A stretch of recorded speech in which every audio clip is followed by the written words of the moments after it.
இந்த பொண்ணுக்கு நான் சப்போர்ட் பண்ண மாட்டேன். ஏன்னு கேட்டிங்கன்னா அந்த பொண்ணு சொல்லியிருப்பாங்க, இந்த மாதிரி என் பேரண்ட் பாவம், அவங்க தப்பே பண்ணல, அவங்களுக்கு ஒன்றுமே தெரியாது அப்படிங்கிற மாதிரி சொல்கிறாங்க. நிறைய பேர் அவங்களுக்கு பயம், அவங்க கண்ணிலே தெரியுது யாரும் சொல்லி கொடுத்து பேச வைக்கிறாங்கன்னு நல்லா ப்ரெடிக்ட் பண்ணாங்க. ஆனால் உண்மை என்னன்னா, இவங்களுடைய பேரண்ட் அவ்வளோ இன்னசென்ட்டா சத்தியமாக கிடையாது. வீட்டில் இருக்கிற ஒரு பையன் அருவாளை வச்சு ஃபோட்டோ ஷூட் நடத்துகிறான், அருவாளை வச்சு ஸ்டேட்டஸு ரீல்ஸு போஸ்ட்டு எல்லாமே போடுறான். நார்மலாகவே அருவாளை வச்சு பர்த்டே கேக் கட் பண்ணுறவங்க, அருவாளை வச்சு ரீல்ஸ் பண்ணுறவங்கலாம் உள்ள தூக்கி போட தெரிஞ்ச போலீஸ்க்கு தன்னோட வீட்டு பையன் இவ்வளோ பண்ணுறான், இவங்களுக்கு தெரியாமல் இருந்திருக்குமா? இன்னொன்று, இப்போது ஜாதி வெறியால் மட்டும்தான் அவன் கொலை பண்ணியிருப்பான்னு நினைக்கிறீங்களா? அது மட்டும் கிடையாது. வீட்டில் 2 பேரும் எஸ்ஐ உயர் அதிகாரிகள்.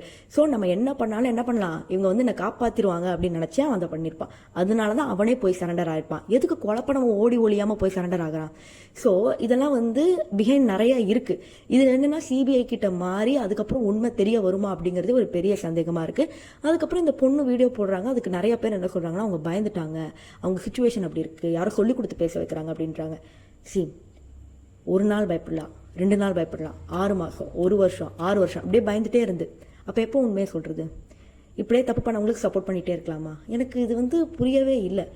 ஒரு லவ்வர் 8 வருஷம் நீங்கள் காதலிக்கிறீங்க, வெட்டி கொன்னுட்டாங்க, அட்லீஸ்ட் குட்டி support, I stand with him அப்படின்னாவது சொல்லலாம். அதை விட்டுட்டு அந்த வீடியோவில் என் தம்பி தான் கொலை பண்ணா அப்படிங்கிறது கூட அவங்களுக்கு சொல்ல வரல.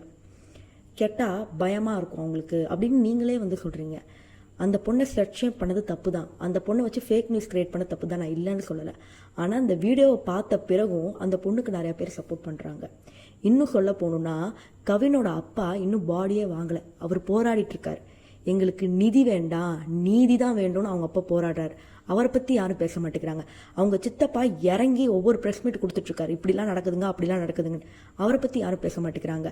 அவங்க அம்மா நெஞ்சை பிடிச்சிட்டு உட்காந்துட்டு இருக்காங்க, எல்லா ப்ரெஸ்ஸும் அங்கே தான் போய் நிற்குது, அதை பற்றி யாரும் பேச மாட்டேங்கிறாங்க. ஆனால் அந்த பொண்ணை ஸ்லட்சியம் பண்ணிட்டாங்கன்னு எல்லாரும் பேசுகிறாங்க, அந்த பையனை ஏஐ பண்ணி எல்லாமே பேசுகிறாங்க. ஆனால் அவனுக்கு சுற்றி நடக்கிற விவகாரங்களை பற்றி யாருமே வாயை திறக்க மறுக்கிறாங்க.